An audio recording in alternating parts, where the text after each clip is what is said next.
Life Audio.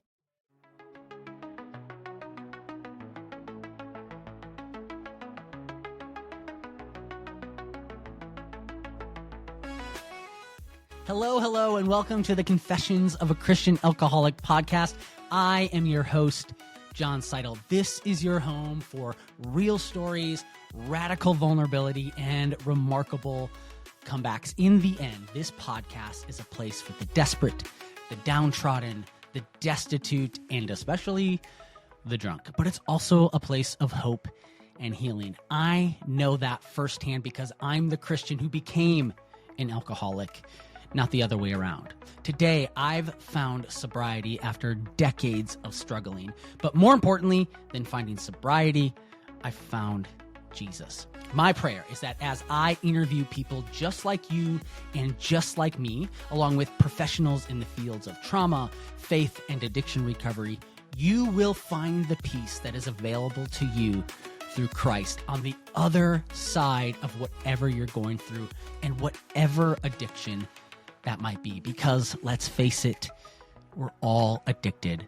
to something. So welcome. Let's get radically vulnerable as we explore what it looks like to be on this journey of messy sanctification.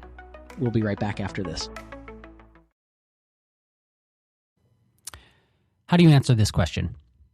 What's the worst that could happen? And see, I think a lot of people, they ask that question in order to get someone else to maybe think of the good, right? But if you're like me, when someone asks, what's the worst that could happen? My mind goes to bad and really bad because I am a catastrophizer. And I tend to think about all the worst things that could happen. In my first book, Finding Rest, I call it the tyranny of the what if. What if this? What if that? What if this? What if that? And I think for a lot of my life, that dominated. I would say over the last 10 years, that has gotten a lot better. But still, in my weakness, if you will, I catastrophize. And guys, I'm just going to be really honest with you. I'm going through something right now where I am catastrophizing a lot. See, I will hopefully reveal to you very soon what comes next for me. And I think it's going to require a lot of sacrifice, more sacrifice than I thought. It's going to be, I think, great. I know it's what God has called me to do, but yet there is a lot of uncertainty. There's a lot of risk. And my mind, especially over the last 24 hours, has gone to a lot of places. That what if this doesn't work out? What if I make a fool of myself? What if I'm not hearing the Lord? Just all those tyranny of the what ifs. But I'm reminded that there's another question that we should be asking ourselves and that I need to be asking myself. And it's the question that today's guest, Nicole Zasowski, is asking. In fact, she's written an entire book around this one question. And here's the question. Not what if it's bad? What if it's wonderful? That is the title of her book. And I could not be more excited to talk with her because the truth is I need this conversation. I need this conversation today. I need it in this season. And I wonder if you do too. Because even though we're at the end of the year and we start wrapping things up and we start looking forward to the next year when we're making, New Year's resolutions, I think the truth for a lot of people is that this is a time that can be really scary. It's a time that stretches us financially. It's a time that stretches us mentally and emotionally with family and whatnot. And I know that that's where I'm at. And so I am so excited to talk with Nicole today about not what if it's awful, but what if it's wonderful. So without further ado, let's talk to Nicole Zasowski. Nicole, thank you so much for joining the Confessions of a Christian Alcoholic podcast. This is a real treat. We were talking online before we started recording that. I've appreciated, I haven't even gotten fully through your book, but the parts that I've read so far, I've so appreciated that. I'm going to finish it, but it's also going to be a resource that I'm going to point people to because I just think it's so good. So thank you for joining the podcast. Oh, I'm honored to be here and excited for this conversation.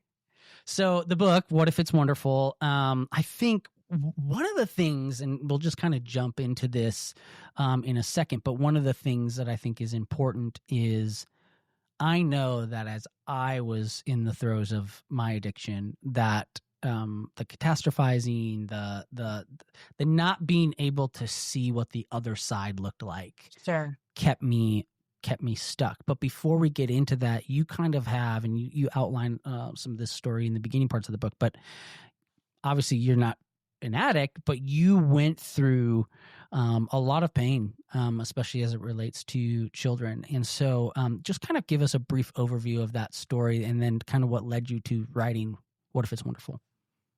sure. What If It's Wonderful? You know, people see the title and confetti on the cover and they assume I had a lot to say about joy and celebration, when really that book was born much more out of a season that could be largely characterized by change and loss.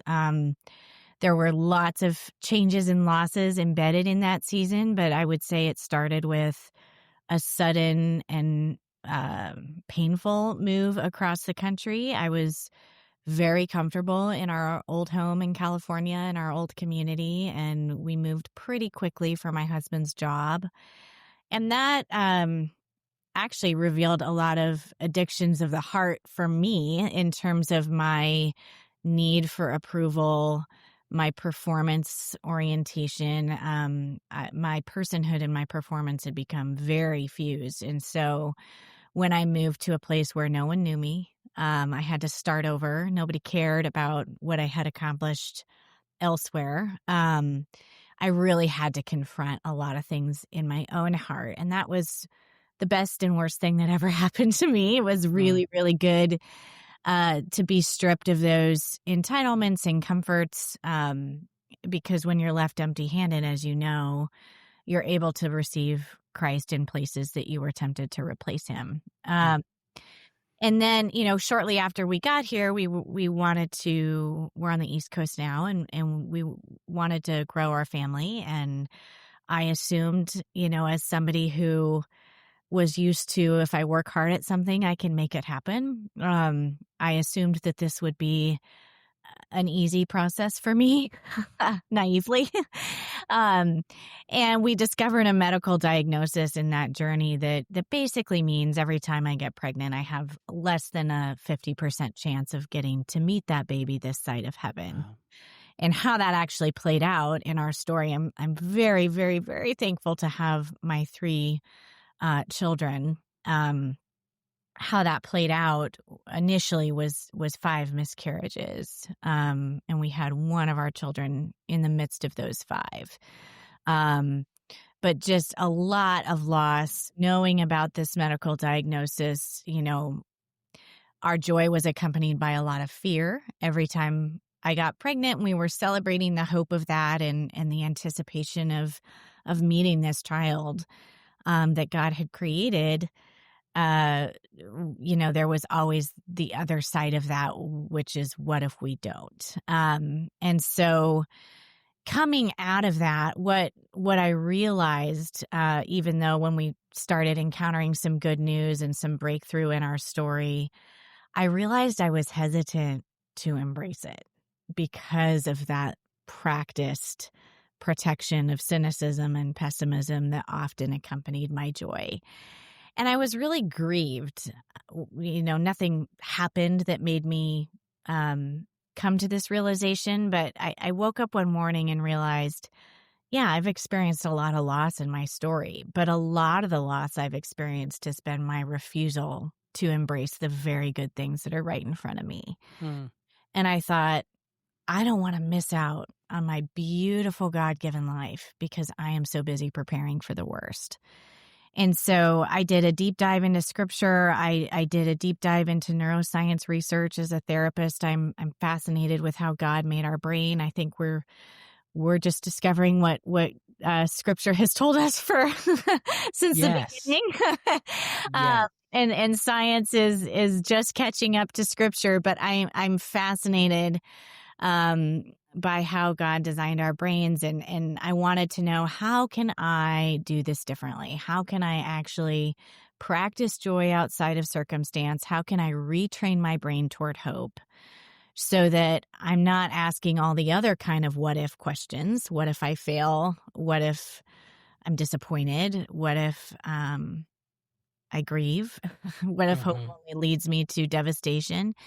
And that's where "what if it's wonderful" became my catchphrase, to sort of pivot my mind and open me up toward hope, and it became the title of the book. So that's the backstory. So that leads great segue into one of the questions I wanted to ask you. You're talking about hope, right? And I think there's probably a lot of people listening to this. Either they know what it's like to not have hope, or they just don't have hope right now, right? I mean, I tried to quit drinking so many times, right? Yep. And I'd quit for a little bit, and I'd just go right back, and Mhm. and I just kind of resigned. Like, this is who I am. Like, Right. not in the sense of like I'm just gonna, God made me this way, and I just want to keep. But it was just like I don't have hope. Mhm. And I was talking to someone the other day, and I don't disparage them for saying this, but I've heard it from a couple of people where they're like, well, hope is not a strategy. And I know they have good intentions, but it just always bothers me when I hear that. And so I guess my question to you is, how do we grasp that hope? How do we turn that into something practical? Can hope be a strategy, if you will? Talk about the importance of hope. My favorite scripture that talks about this is in Lamentations, and which is, ironic right there that it's a book that has a lot of a lament Mm-hmm. outlined in detail, and it's Lamentations 3. And the author is very honest about the despair, the grief, as you were mentioning, saying some of those similar lines that you just said. Um, and then there's this point in the passage where the tone completely shifts. And the shift doesn't come from a change in circumstance. The shift doesn't come from even a change in emotional experience. The shift comes from, "But this I call to mind, and therefore I have hope." And the unfortunate, I don't like this about the brain, but it is a reality, is we can think and act our way to a new feeling. We cannot feel our way to a new way of thinking and acting. And I bump up against this as a therapist all the time, that we want our feelings to change, and then we want the actions to come Mm. out of those feelings. When unfortunately, the reality that we're dealing with neurologically is we've got to claim a different message for ourselves, because God does give us a choice. He gives us a choice as to whether or not we're going to continue to agree with the lie, or whether we're going to carry the truth into the future. And then how are we going to practice that truth? For me, I often ask myself, what does a person who knows she's valuable do? And then I do that thing. Mm. I may not, I mentioned that I struggle with a performance identity, and a lot of that comes with a deep sense of inadequacy, a lot. And yet I know I have a choice of whether I tell myself that message, or whether I tell myself a different message and choose to act on that. So this is not a fake it till you make it situation, but we do have an empowered choice. And a lot of people, they'll push back on me and say, well, I just, our culture values authenticity and being genuine. And I just I know that's true, but I don't feel it. And I really want to encourage everyone listening, that's okay. Of course you don't feel it, because the brain prefers what it knows, not Mm. necessarily what is good or true. And we're empowered to make a choice as to what message we continue to tell our brain, and what message will become familiar. So, um, I mean that to be empowering and Yeah. encouraging, that we actually have a lot more agency over hope than we tend to believe. You mentioned something there that I think is another great segue, and that is you write in the book that I think the quote is, "There's a difference between feelings being real and feelings being true." Yes. And I love that. Unpack that for us. What do you mean by that? Yeah, and this is very related to what I just shared, but we all have stories that form the kind of wounds we feel when we're in pain. So you and I could go through the exact same situation tomorrow, and I might feel inadequate or not good enough, and you might feel, for example, alone or powerless. Even though the circumstance is exactly the same, we're going to feel it where our previous wounds are. And so I always give the analogy, if I have a broken arm and you have a broken leg, we both take the same fall, I'm going to feel it in my arm and you're going to feel it in your leg because that's where our previous injuries are. And so we all have good reasons for feeling the way we do when we encounter something painful. And we are empowered to make a choice, pretty much mid-adolescence. We start becoming the main informers of the message that our brain about our identity and sense of safety. So in early childhood, you and I both have young kids. Parents are huge in informing their parent or their children's identity and sense of safety. By about mid-adolescence, parents are still important, but we become the main informants when it comes to our identity and sense of safety. And so we have a choice as to whether or not that painful message, that feeling of not being good enough, or that feeling of being powerless or alone, or whatever messages you picked up in childhood, is that the message we're going to choose to pick up and carry moving forward? Or can we speak truth to that? Because we all have good reasons for feeling those things, but we get to decide if that's the truth that we're really going to claim for ourselves.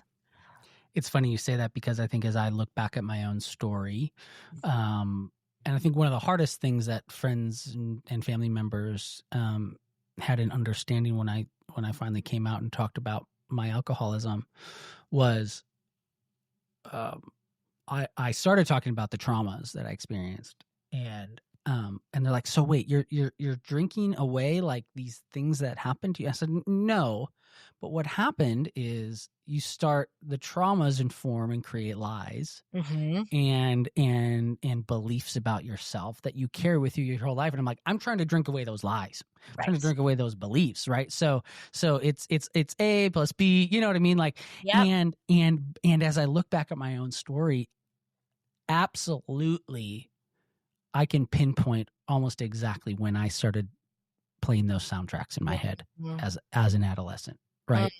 And those things, right? Those words, those beliefs started coming, and maybe I didn't start drinking them away till 15 years later. Yeah, but I did, right?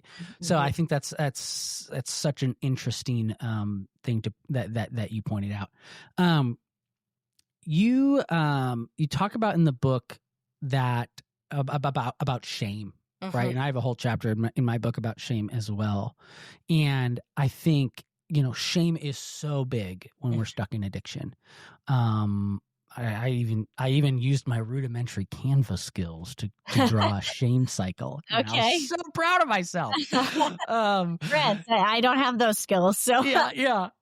My wife taught me. Good. And so you talk about when it comes to shame that it's really hard to hear those good voices, right? That you believe those lies.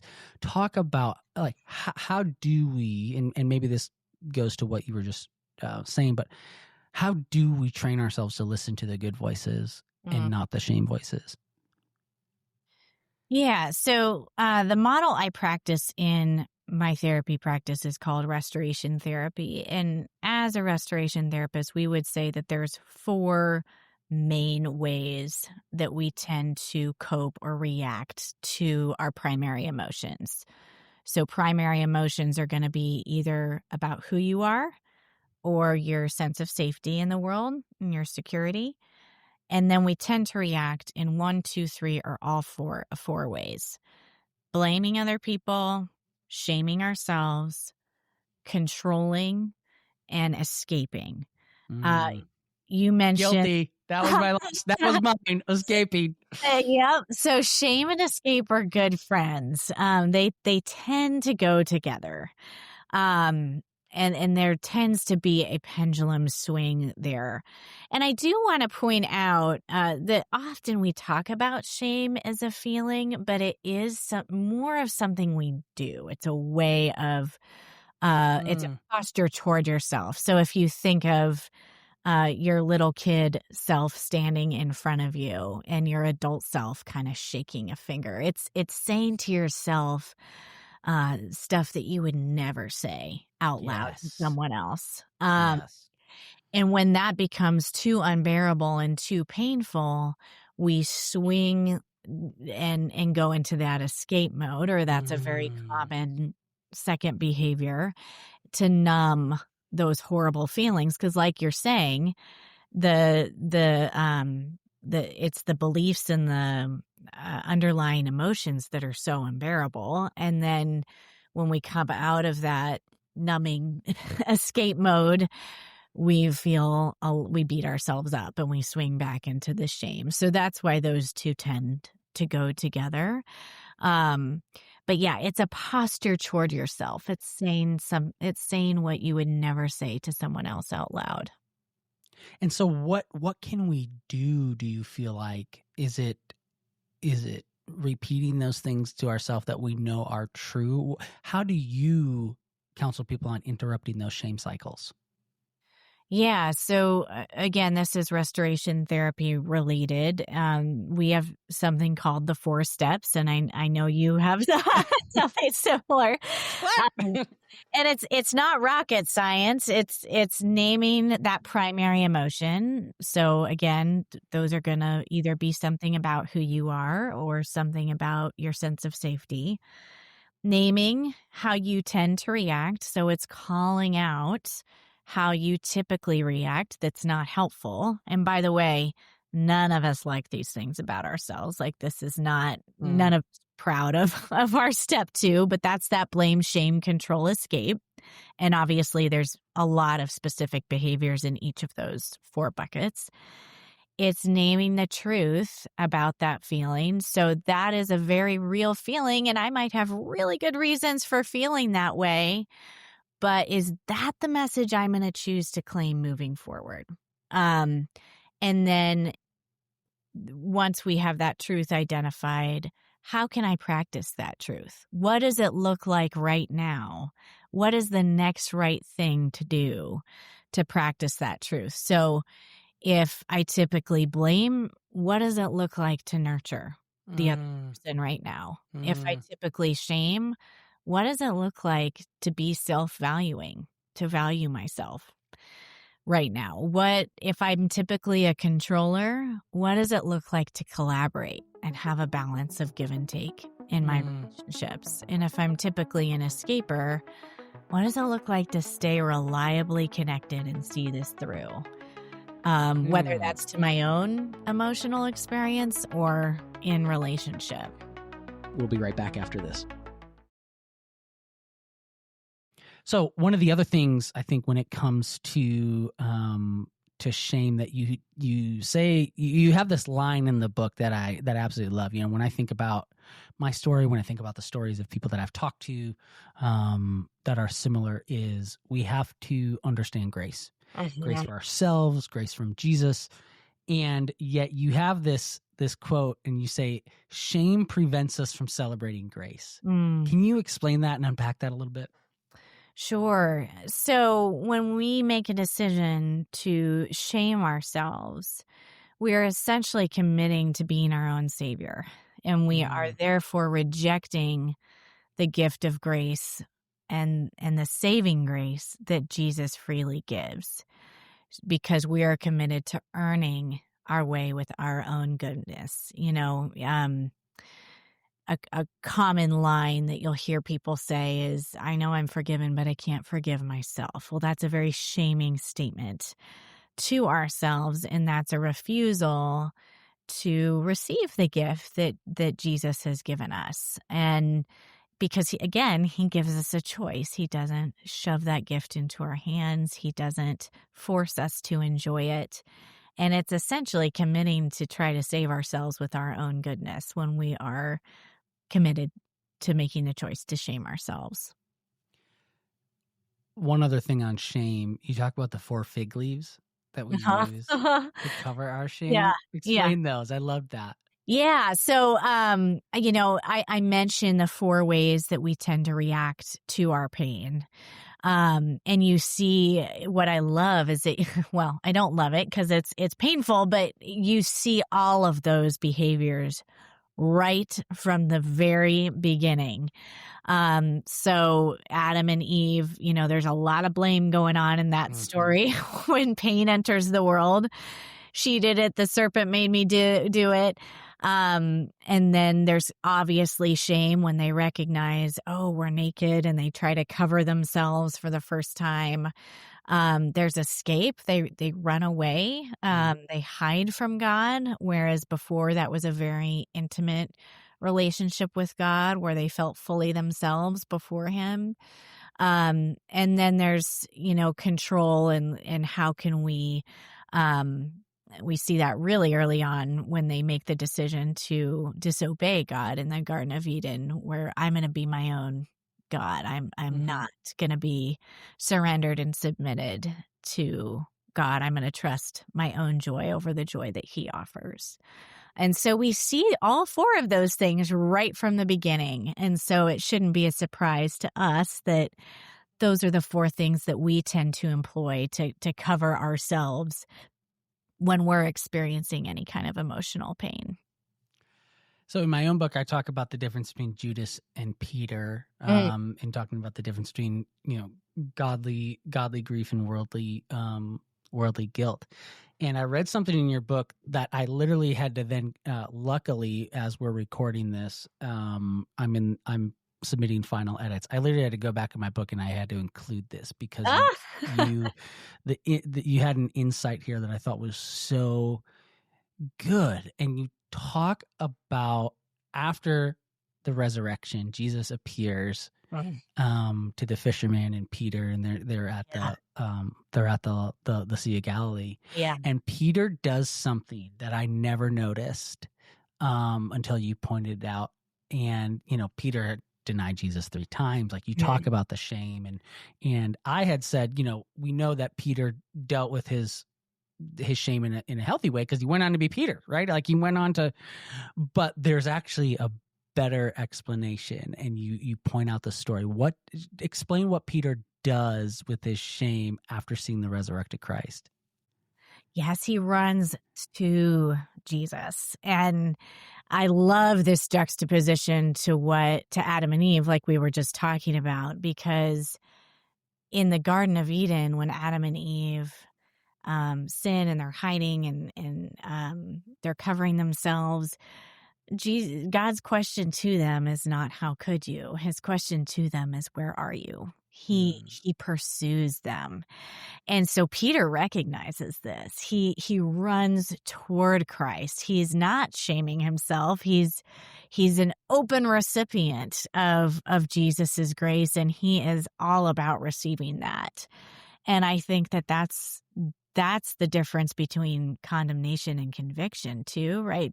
Conviction has us turning toward Christ, where we will be redeemed and transformed. And shame is the voice of the accuser and one of condemnation, and that is not what the voice of Christ sounds like in our lives. Oh, yeah, it's so good. And I literally had this mind's eye. I'm replaying this, and I think that as I was looking at the ESV, the way that it talks about, just this picture of Peter. I mean, that's the first time he encountered Christ since he denied him. You know what I mean? Yes. And he sees Jesus, and whereas Judas goes away, right, and it leads to death. Yep. Peter runs toward, and it leads to life, and Yes. becomes Peter being Peter, right? Yeah. I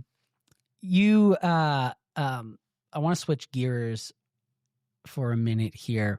I think you talk about your own propensity to catastrophize, and if there's one thing, if there's an adjective to describe some of my own thinking, I've used that one a lot. Right? Is that I joke in my first book that like my anxiety, my OCD, I'm one of the only people who can get like a cut on my finger, and within 3 hours I have cancer. You know what I mean? It's just like, Yeah.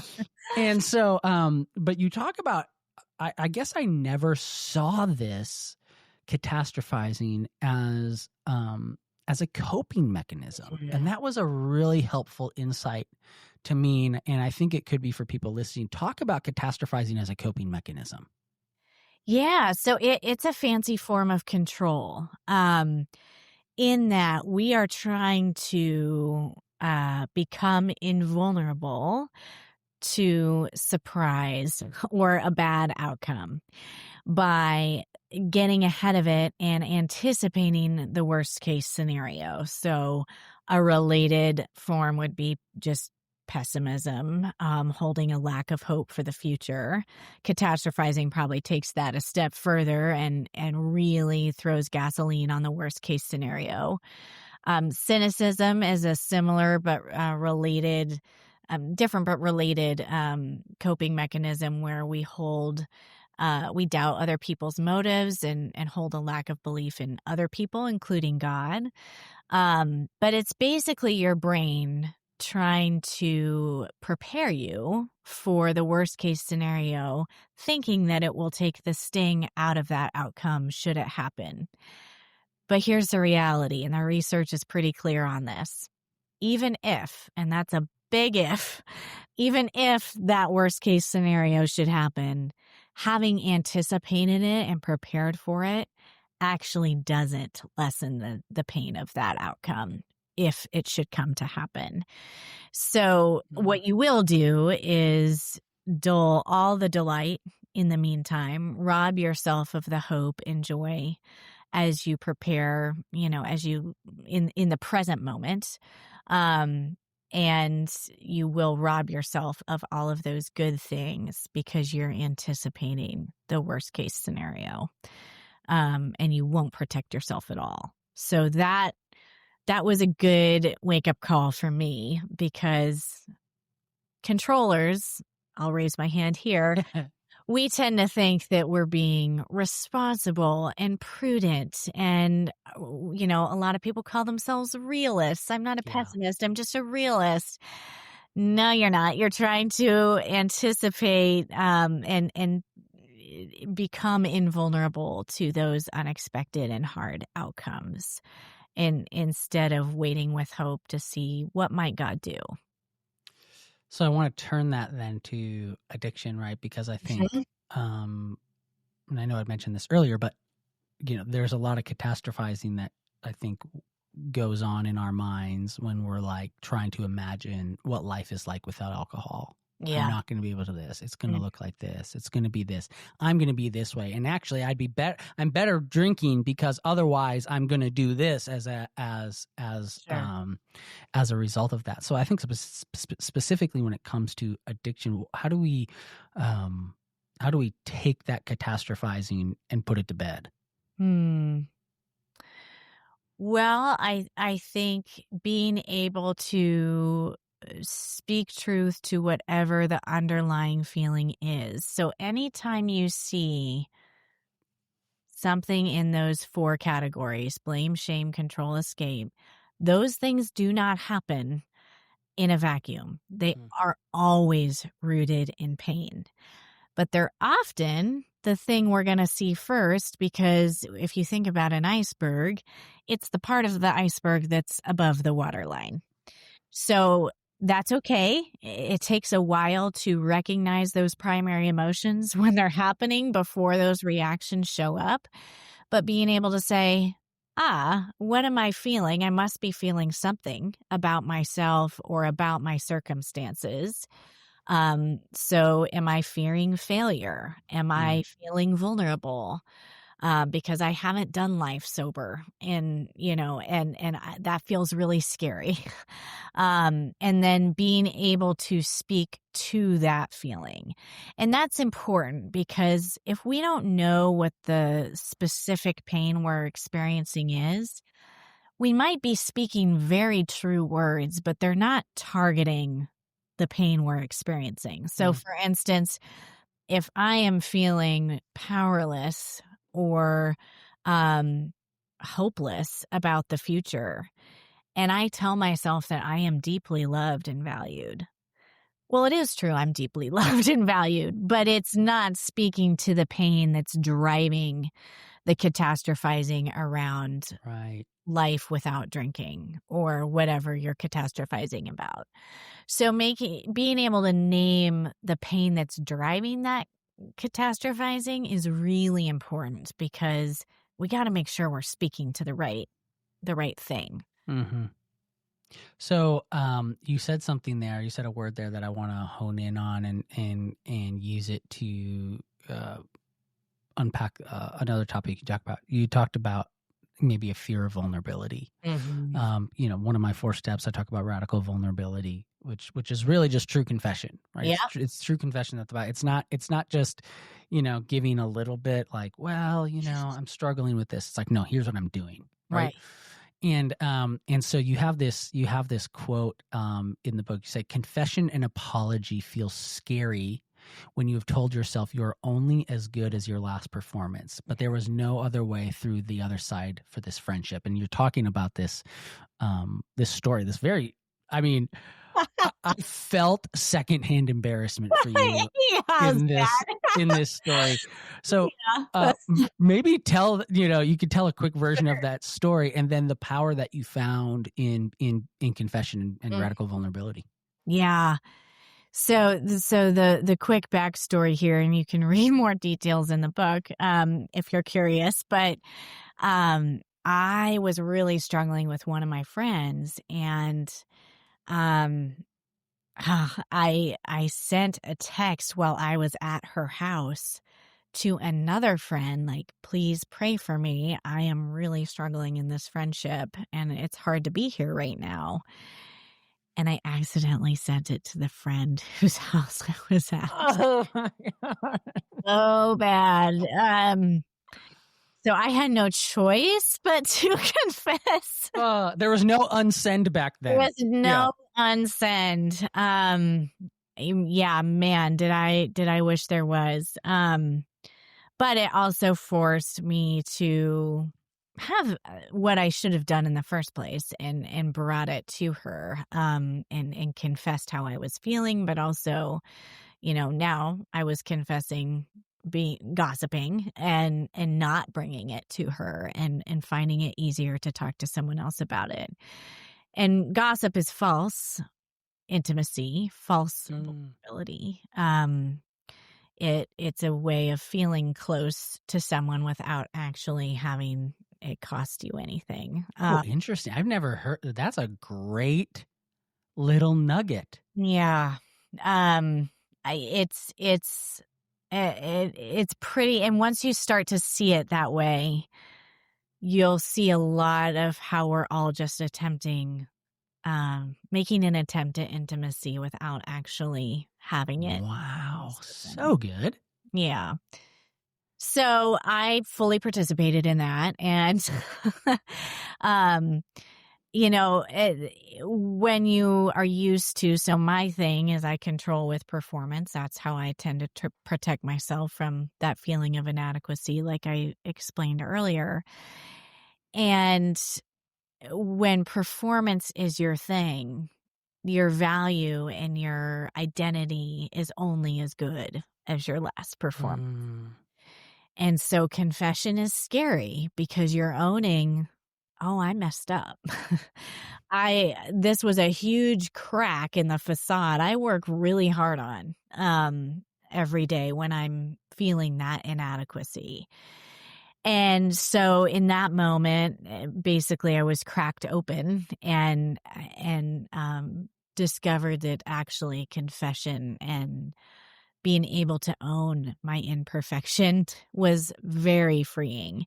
And obviously in a situation where I've done something wrong, also having that accompanied by, I'm going to commit to doing this differently. And here's where I need to grow. Vulnerability about what we're doing wrong is just the first step to, repent and turn away from the way that we tend to do things. So it was a healing and freeing moment, but I wish I had gotten there a different way. And I think that's important for, I know there's probably some people listening to this who you're more driven by performance than some other people, right? And so, you're listening to this and you're the person who no one knows you have a problem. Yeah. And for a long time, that was me, right? No one knows. You're hiding it so freaking well. Yeah. And so the idea of confession and vulnerability for them is maybe even more scary than the person who's like, yeah, I'm just out loud and about it and everyone knows it, right? And so what is your encouragement to that person like yourself? What have you then come to experience, not just in that situation, but what can you tell that person who does struggle with that performance about what's on the other side of that confession and vulnerability? Oh, so much freedom. See, that is the beginning of being able to, let God into the feelings you actually have instead of feeling like you have to have the perfect feelings for God. And letting him love you where you are and loving you too much to let you stay there. But yeah, performance just keeps you stuck, just like anything we do in that blame, shame, control, escape framework. And that's another good point. Or an important point to bring up when we talk about blame, shame, control, and escape. For a long time, I was secretly proud of my reactivity because I thought, isn't everyone just so grateful for my wonderful performance and my desire to win them over and my high expectations of myself? And isn't that so much better? So self-righteous of me, but isn't that so much better than, somebody who rages in their pain? And certainly those four things have different consequences, different behaviors in each of those four categories. The consequences are different physically. However, all four of those things are equally relationally destructive. What I do when I perform is no better it equally destroys my connection with myself, God, and other people, just like someone who rages in their pain or someone who numbs out in their pain. They're all four equally relationally destructive. So I just want to point that out because our culture really tends to celebrate, especially controllers, that perfectionism, those performers, the people who seemingly have it all together. Yeah. Very often very high achievers, and anything we do in our pain is destructive. There's no better menu option there. That's such a great reminder. I appreciate you pointing that out, and I think it comes on the heels of there's something else you pointed out that was really convicting to me in the book, and I have to be careful about this now that I'm on the other side of the depths of my struggle, and that is being careful to appreciate the pain, but not in a sense like celebrate it. Yeah. So you have this line that says, I will never call the pain itself good. God is not the author of our suffering, and I don't believe he asks us to see it that way. Life doesn't have to be hard to be holy. But I've learned to let pain mold me into something new. And then you say, my place of brokenness has become my place of restoration. how do we appreciate the pain without ascribing it to God, right? Like, Right. I have to be careful and make clear, like, God allows our pain and suffering. He doesn't cause it, No. right? So how do we strike that right balance? Mhm. I think, well, in a couple different ways. I think being able to appreciate how God has used it, he doesn't waste it. Um, but there's a responsibility to be a good steward of our pain. That's a phrase I've really been honing in on a lot recently. Hmm.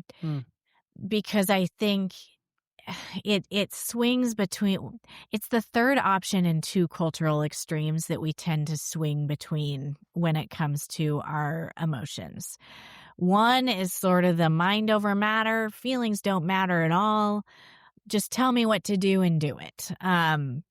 Well, we miss out on a lot of understanding, compassion, connection, and information when we just ignore our emotional experience. Our emotional world absolutely needs to have a seat at the table.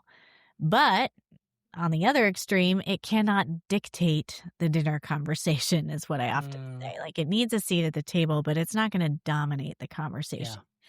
And that's where I feel like we are a little bit culturally today. If I feel something, it is the most real thing about me. Yeah. This is where you have a lot of my truth instead of Yeah. the truth, or a lot of destructive entitlement is born out of this place that I have this feeling and I have good reasons for feeling it. So therefore, whatever I do out of this place is justified. Yes.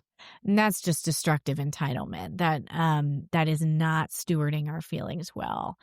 So stewarding them well is being able to name them, call out how we tend to protect ourselves from them or react to them, and say, okay, is that the message I am going to carry forward, or is the truth the message I'm going to carry forward? And then how can I act on that? So being honest about our feelings, but also recognizing that just like we need to be a good steward of our time, talent, and treasure, we got to be a good steward of this feeling. And they're not our fault. We have good reasons for feeling the things we do, but they are our responsibility. We'll be right back after this. You've brought up something, throughout this entire time together that I think is important, the naming aspect, right? And so, we've had Allison Cook on this podcast and talked about that, especially. Yes. The numbing versus naming, Yep. and in her book, I Shouldn't Feel This Way. And I love that. And so I it's such a good reminder.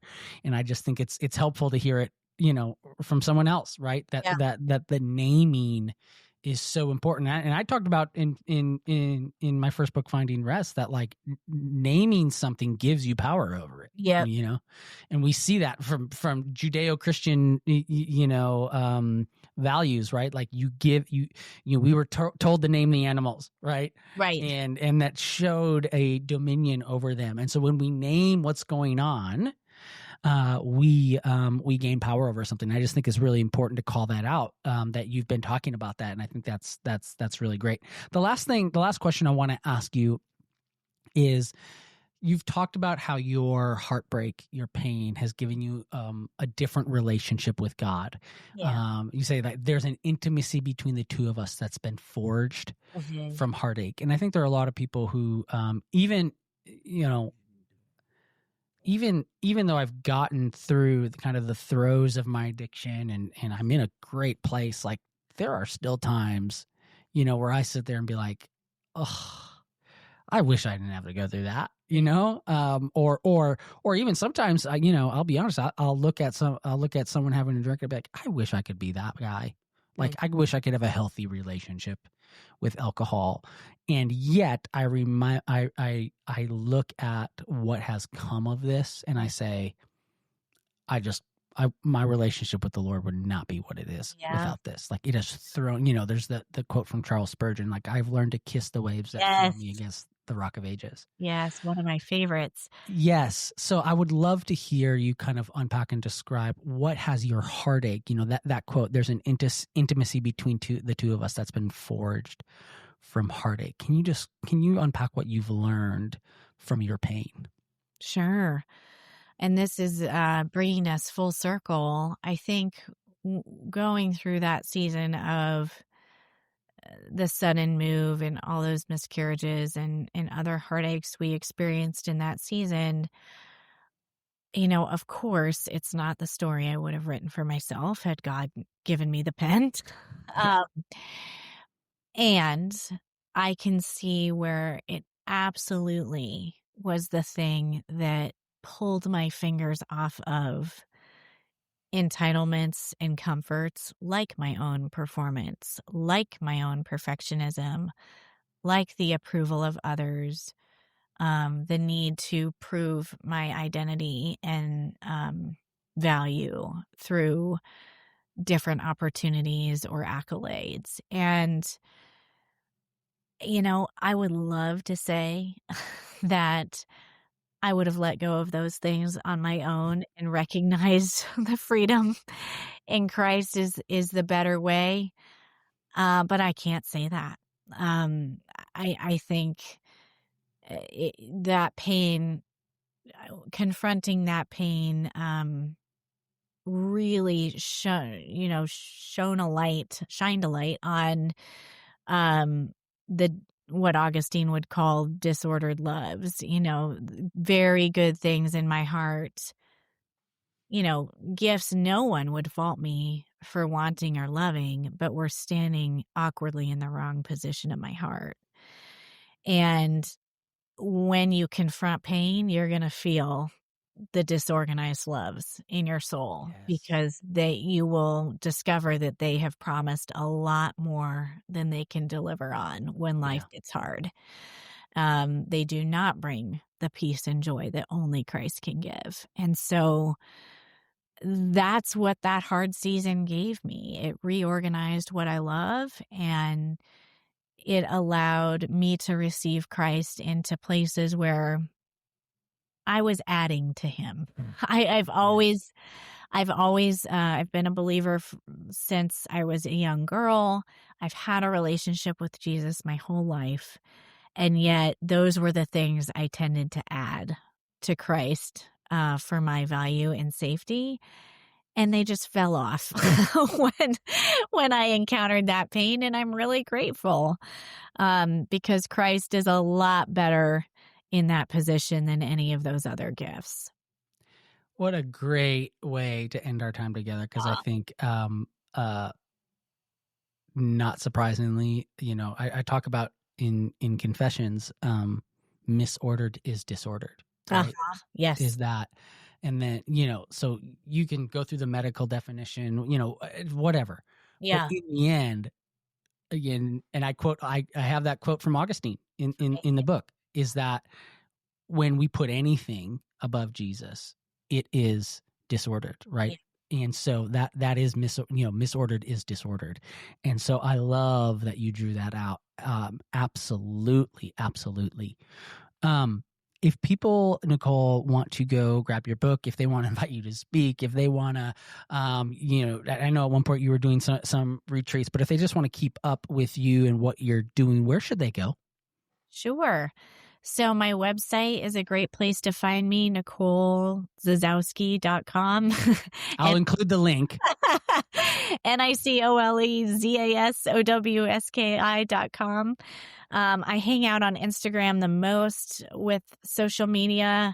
I'm just at Nicole Zasowski there. I do have a new Bible study that continues the conversation in What If It's Wonderful, which is the book we've been talking about. And that Bible study is called Daring Joy.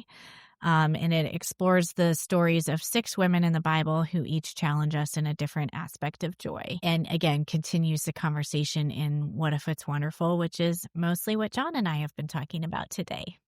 Well, Nicole, I really appreciate What If It's Wonderful. I appreciate the work that you are doing.